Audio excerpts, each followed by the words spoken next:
Hello there, nice to see you. I like that shirt, it looks good. Okay, 2 quick things. 1, Night Vale is still on tour in Europe. The shows have been incredible there. We are so lucky to be back, and we cannot wait to share this new show with you. We've been there for a few weeks, but we still have our Cologne show tonight, and then the Netherlands, Belgium, France, the UK, and Ireland coming up. See you there. Welcome to nightvale.com. Click on live shows. 2, did you know we have a Patreon? We do, and I'll be honest, the number has gone down quite a bit in the last year, which is understandable. We all have less and less money, but tours and ads help, but our Patreon is still the primary way we are able to keep making the show and paying the people who work on it. So, if you are able to help support the show and haven't yet, consider checking it out. Welcome to nightvale.com, click on donate. We have all sorts of great rewards like ad-free versions of every episode, and even having yourself inserted into an actual episode as a character. Check it out. That's it from me, and hey, thanks. So this horse walks into a bar and the bartender nods. The horse then taps a code with its hoof. A doorway behind the bar opens into a dim, smoky room. The horse enters. Welcome to Night Vale.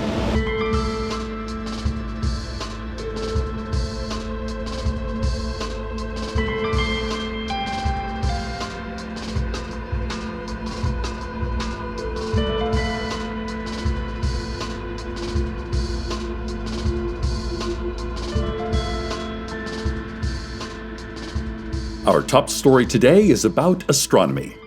Wait, is it astronomy or astrology? I think one is the scientific study of the stars and planets while the other is mysticism. This is a story about a comet passing near the Earth, so I'm gonna go with mysticism. In that case, I think the correct word is astronomy. Okay, starting over. Big astronomy news, Night Vale. The Earth will be passing through the tail of Comet D/1770L1 today, and the comet itself will be fully visible in tonight's sky. D/1770L1 is commonly called Lexel's comet, and it was last seen in the 18th century.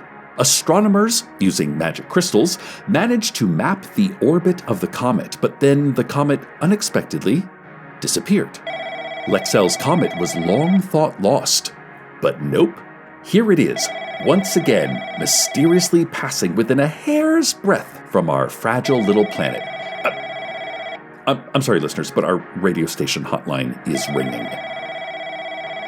Hello, you're on the air. Howdy, Cecil. John Peters. You know, the farmer. I sure do. What can I do for you, John? There's someone in my cornfield, Cecil. I can see him right now. Oh, well, John, I'm not sure what I can... They're right there in my cornfield. A whole mess of them. They're crouched down and trying to hide behind the tall stalks of corn. Real healthy crop this year, yep, I gotta say. I'm sure it is, John. But it's real strange watching all these people trying to hide in the rows of corn stalks, because it's invisible corn, you understand. Oh, yes, I know all about your invisible corn. And the thing is, these people look so dang silly crouching and ducking in this giant field full of corn you can't even see. It's like that mime show. What was that mime show that was on TV in the 70s, Cecil? Come on, you remember. It had old what's-their-heads in it. Sheila, Sheena, Shields and Yarnell. Well, I'm sure you'll think of the name. Anyway, I just wanted to let you and your listeners know about these weirdos in my cornfield. Later, buddy. I'm, glad you did. Thanks, John. Well, I'll get back to some interesting comet facts in a minute, but now it's time for sports. This Friday, the Night Vale High School Scorpions return to gridiron action against the Lizard Monitors of Pine Cliff. Last year, the Scorpions got off to a hot start, but fell short of the playoffs after losing 3 in a row to close the season. Coach Latrice Beaumont says she has high hopes for this year, specifically because they're bringing a new defensive strategy to the team. When I asked her to elaborate on this new approach to defense, she explained. I forgot to write her explanation down, or record it, but it was something to the effect of, our very strong and fast athletes need to stop the other team's strong and fast athletes from performing basic addition. If we can keep them from adding a bunch of numbers together, then our numbers will be higher than their numbers. I am very excited to know that our local teams are finally utilizing advanced metrics. Go Scorpions! And now a word from our sponsors. Today's show is brought to you by Hewlett-Packard, who asks, what about ghost cats? Why aren't we talking about that? I mean, can't a cat become a ghost? Why do only humans get to be ghosts? And if your cat was a ghost, would you even notice? Oh, wait, how about flying cars, but they're made of birds all strapped together, like with bungee or gorilla tape or something, or just gorillas holding the birds. Gorillas can't fly, but if they're holding enough birds, they sure as heck can. We're just spitballing here, but ooh, what about fireworms? Holy crap, can you even imagine? So cool. Hewlett-Packard. No, we got it. Microfiber ant farms. Dude. This has been a word from our sponsors. And now back to the return of Lexel's comet, which is currently passing dramatically close to the Earth. So much so that we are inside the comet's tail. Now, astronomers use a precise measurement system that involves ancient incantations in praise of the old gods. This is how they track the orbits of comets. So, in 1801, the Paris Academy of Sciences announced... Okay, sorry, listeners. Hello? Howdy again, Cecil. It's John Peters, you know, the farmer. Yes, John. Hi again. I hate to bother you, but... false alarm on that earlier story about them people in my cornfield. Turns out it's just some kids fooling around out there. I really thought they were corn thieves, or worse, corn vandals, like them folks up in New York City always writing dirty words on their corn. That doesn't sound right. But nope, this was just a few dozen neighborhood kids playing grab ass in the corn. You know how kids are. They see a cornfield and they just want to gather 100 or more of their friends and pretend they can't see each other hiding in broad daylight. Wait, how many children are in that cornfield, John?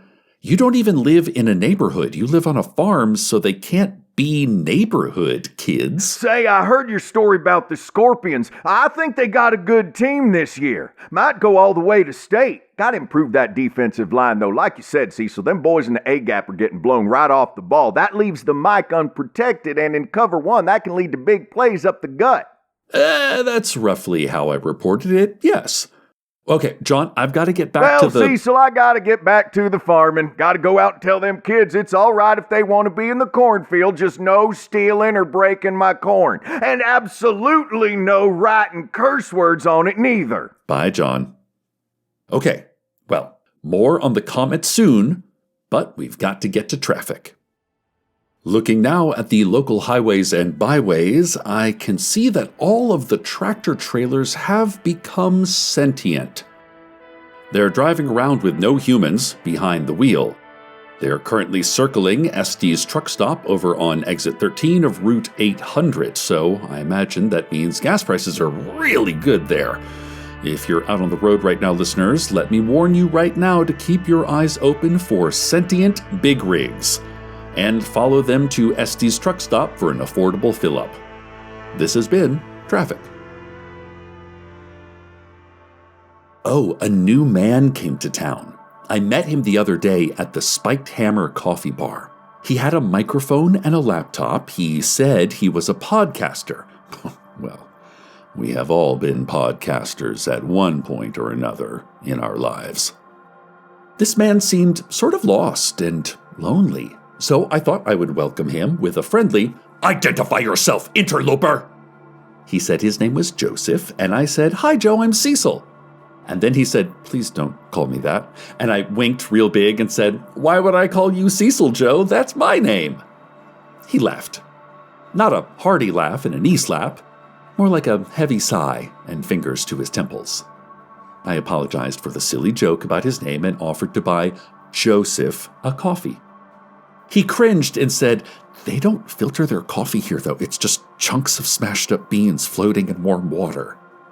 And I chuckled quietly to myself because it was clear that Joseph had never had a real Franchian-style espresso. But he seemed like a smart and likable person, so I invited my new interloper friend to come up to the radio station anytime he wanted. Perhaps he'd like to be part of my new Interloper Spotlight segment, or maybe just learn more about broadcasting. Radio is the future, I assured him. Then I offered him an internship. He laughed. It wasn't a ha-ha laugh, more of a single ha laugh, like a gunshot or a belly flop from a high dive. I told him to think about it and got up to leave.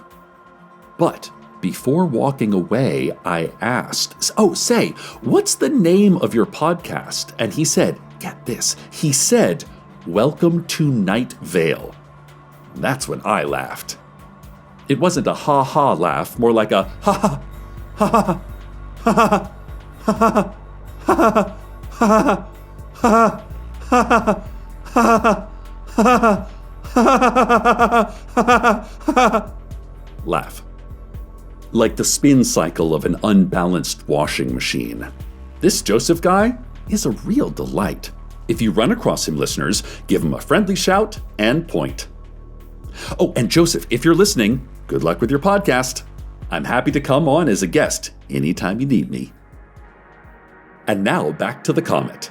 So, last I left it, astronomers had divined through the dregs in their teacups that Lexel's comet, shortly after it passed by Earth in 1770, must have gotten too close to Jupiter. The gravitational sway would have then caused the comet to get slingshotted into a totally different direction, but today proves that is... Hello? Howdy, Cecil. It's John Peters. Yes, the farmer. I know. What is it, John? Okay, good. You remember me. Well, it turns out it was a false alarm on the false alarm. I went out to talk to them neighborhood kids, and they ain't normal kids. Ain't from around here neither, I don't believe. They're all feral-like, and they don't speak in any language I ever heard of. There wasn't no discernible syntax or even differing words, only a series of high-pitched staccato squeaks like the sound shoes make on a hardwood floor during a basketball game.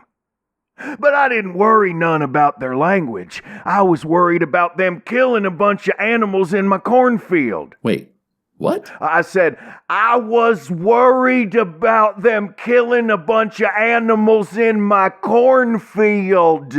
What kind of animals, John? Well, mostly rats and some grackles. Nothing any of us gonna miss. But they're getting blood all over my corn. I cannot sell bloody corn.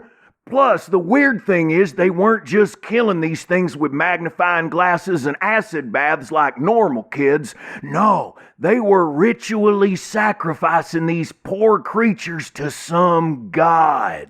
Now, I don't know their god's name, but I think they were trying to convert me to their religion. They kept chirping at me, and then they drew a picture of their god in the dirt.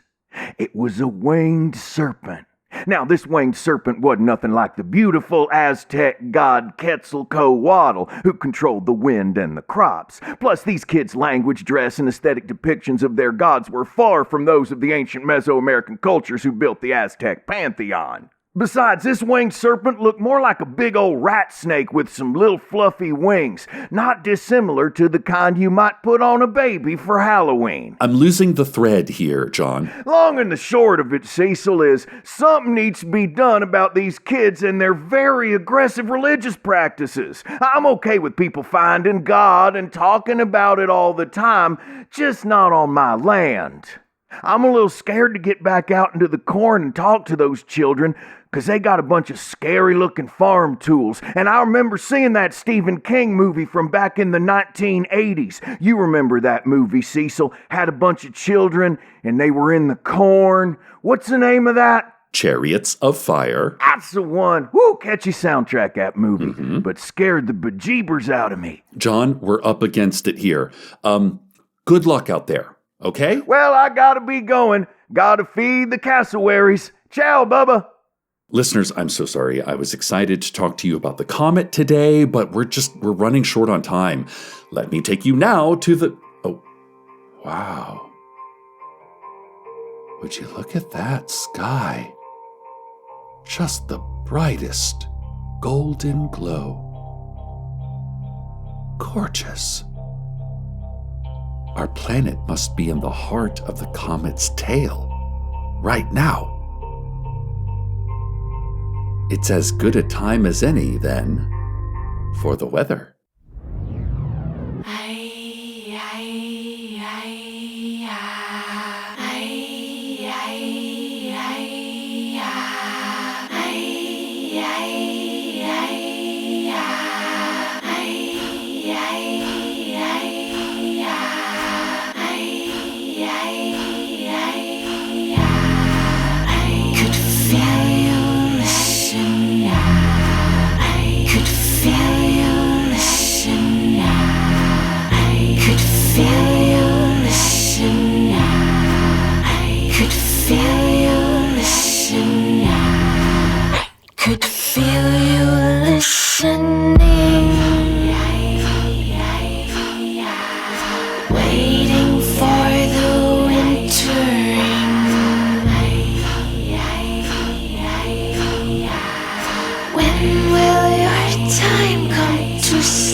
Down your home. Feel you listening.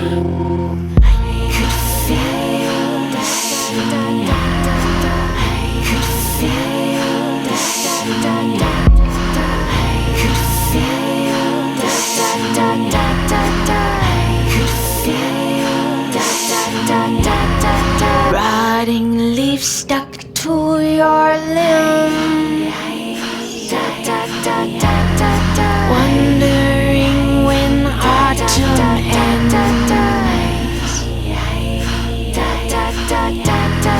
When will their time come to fall?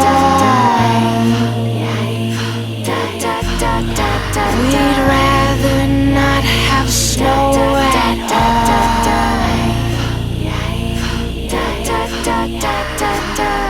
And now we see you, now we don't. Now we live upon your bones. Isn't this a lovely home? Feel you listening. I could feel you listening. I could feel you listening. I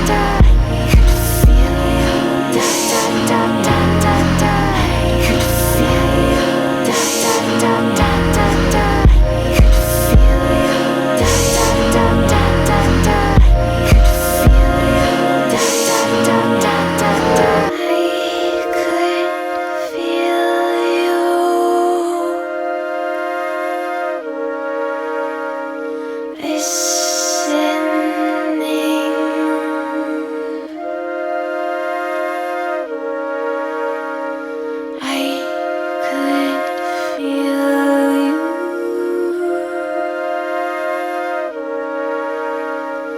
listening.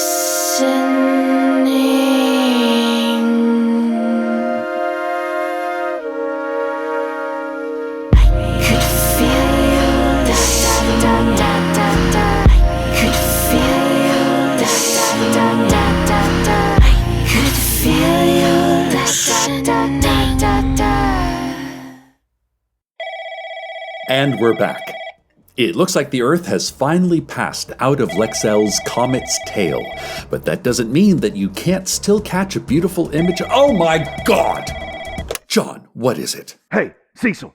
Well, I went to talk to them kids again. This time they didn't say nothing. They just stared at me. And it was only then that I noticed they didn't have any irises or pupils, just solid white eyes. and all of them had gray lips. And as I was trying to figure out if they were possessed or undead or just really goth, I heard one of them start humming. Then all of them started humming, and I saw they were in a circle around me. Then I felt something grab my leg. I looked down, and it was the biggest snake you ever did see. It started coiling around my body, but it didn't crush me. It lifted me high into the air, and we were flying. I was flying. I was prouder than a baby goose in springtime, but scareder than a snail in a salt parade. And this snake thing took me up into the sky, and we entered what I thought was heaven, but I think it was just a metaphysical palace. The inside of it was a vast room. It was not ornately detailed like one of them Taj Mahals, but it was made entirely of gold, and it smelled like cake and jam. And when we stopped, I saw that I was all alone in this palace, except for a tall, buttressed plinth in the middle of the herringbone-tiled floor. And on top of that was a handmade scarecrow doll, no bigger than an ear of corn. I reached down to pick up the totem, and suddenly I was back on the ground again, back on my land. The kids were gone, the serpent god was gone, but so was all my corn. What once was a vast field of corn so invisible as to make the field look empty was now just a vast empty field. I'm still holding the scarecrow doll now, Cecil. And it has my face. John, I'm so sorry. It's pretty cute, though. I'll probably put it up on top of the mantle. But still, I'd rather have my corn crops than this effigy of myself. Thankfully, though, my avocados and peppers came in real nice this year, so I'll be okay. Do you know what happened to the kids? Oh, who cares? They're probably off trying to convert other people to their religion. You know how kids are. Once they get into snake gods, they just don't let it go. They'll eventually get bored and go do something else. Some new Zelda game will come out and they'll be back on their Nintendos. I'm just glad them kids were playing outside. Say, you never finished your story about the comet, Cecil. Oh, there's nothing to say, really. It's just a regular old comet, same as every other comet. A little closer, yes, but there'll be more. Anyway, Lexel's comet is visible tonight in the southwest. It should be a little brighter and a lot prettier than our stupid moon. The end. Dumb old moon. Ugh, the worst. Okay, well, time to wrap up the show. Thanks to our unexpected guest, John Peters. Adios, y'all. Stay tuned next for Entropy. Relentless entropy. And as always, good night, Night Vale. Good night. Welcome to Night Vale is a production of Night Vale Presents. It is written by Joseph Fink and Jeffrey Cranor and produced by Jeffrey Cranor. The voice of John Peters, you know, the farmer, is Mark Gagliardi. The voice of Night Vale is Cecil Baldwin. Original music by Disparition. All of it can be found at disparition.bandcamp.com. This episode's weather was I Could Feel You by Evelyn Francis. Find out more at evelynfrancis.bandcamp.com. Comments, questions, email us at info@welcometonightvale.com or follow us on Twitter at Night Vale Radio, or sing a song that has never existed, not in the whole of human history. Check out welcometonightvale.com for info about our current tour of Europe. We are there right now. Well, not me, but Night Vale. I'm in my home office, next to my shelf full of horse figurines. Giddy up. Today's proverb: give a man a fish, and he'll be like, gross, get that fish away from me. Teach a man to fish, and he'll be like, you, again, what's your deal?